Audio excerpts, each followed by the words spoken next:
சடாரி. சடாரி என்பது பெருமாள் கோயிலில் வைத்திருக்கக்கூடிய ஒரு மகுடம். அந்த பெருமாள் பக்தர்கள் பெருமாள் கோயிலுக்கு வந்து வழிபட்டு போகும் பொழுது அந்த அன்பர்களுக்கு இந்த சடாரியை தலையில் அந்த பூசாரி வைப்பார்.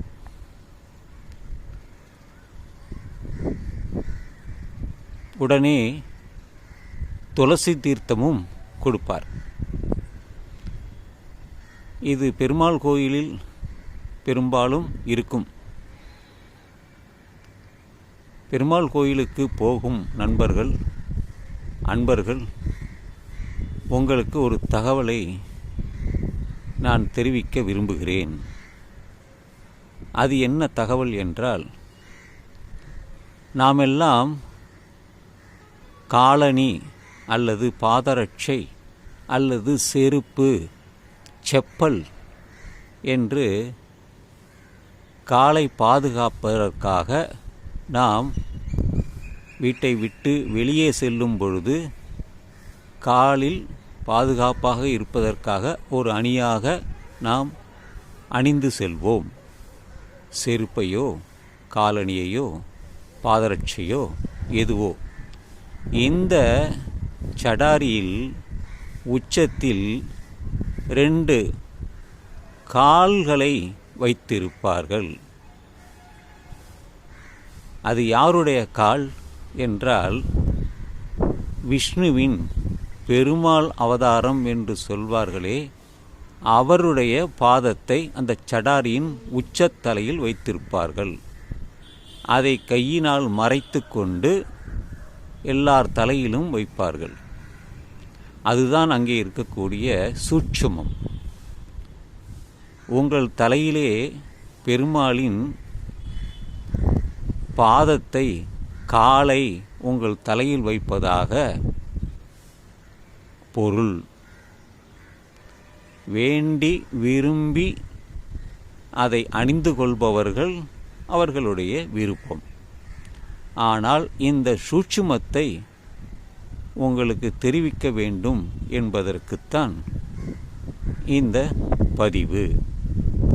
2வது விஷயம், துளசி தீர்த்தம் என்றால் பொதுவாக தண்ணீரில் துளசியை விட்டு அது கொடுப்பதுதான். ஆனால் அதில் பஞ்சகவ்யம் என்ற மாட்டு மூத்திரத்தையும் கலந்து பஞ்சகவ்யம் என்று சொல்லி எல்லாருக்கும் தலையிலும் அதை தெளிப்பார்கள், கையிலும் கொடுப்பார்கள். அவர்கள் கையில் எடுக்க மாட்டார்கள், ஒரு மா இலையில் வைப்பார்கள். அதன் மூலம் கொடுப்பார்கள். அல்லது சின்னதாக ஒரு கரண்டி இருக்கும், பித்தளை கரண்டி இருக்கும், அல்லது செம்பு இருக்கும். அதன் வழியாக கையில் ஊற்றுவார்கள். பஞ்சகவ்யம் என்றால் என்ன? மாட்டு மூத்திரம் கலந்த அது நீர். இந்த சூட்சுமத்தையும் நீங்கள் தெரிந்து கொள்ள வேண்டும். ஏனென்றால் பெருமாள் கோவிலுக்கு வருபவர்களை பெருமாளின் பக்தர்கள் என்று எல்லோரும் நினைக்கிறார்கள். சிவன் கோவிலுக்கு போகிறவர்களும் அங்கே போவார்கள், பிள்ளையார் கோவிலுக்கு போகிறவர்களும் அங்கே போவார்கள், அம்மன் கோவிலுக்கு போகிறவர்களுக்கும் அந்த பெருமாள் கோவிலுக்கு போவார்கள். இந்துக்களுக்கு பாரபட்சமே கடவுள் என்று இல்லை. எந்த கோவிலாக இருந்தாலும், எந்த சாமியாக இருந்தாலும் அவர்கள் சென்று வணங்குவது வழக்கம்.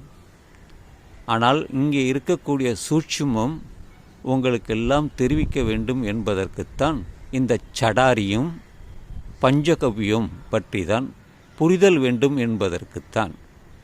நான் ஒரு நாத்திகன் என்றே சொல்லி வருவேன். கடவுள் என்பது என் மனதில் இருப்பது தான்.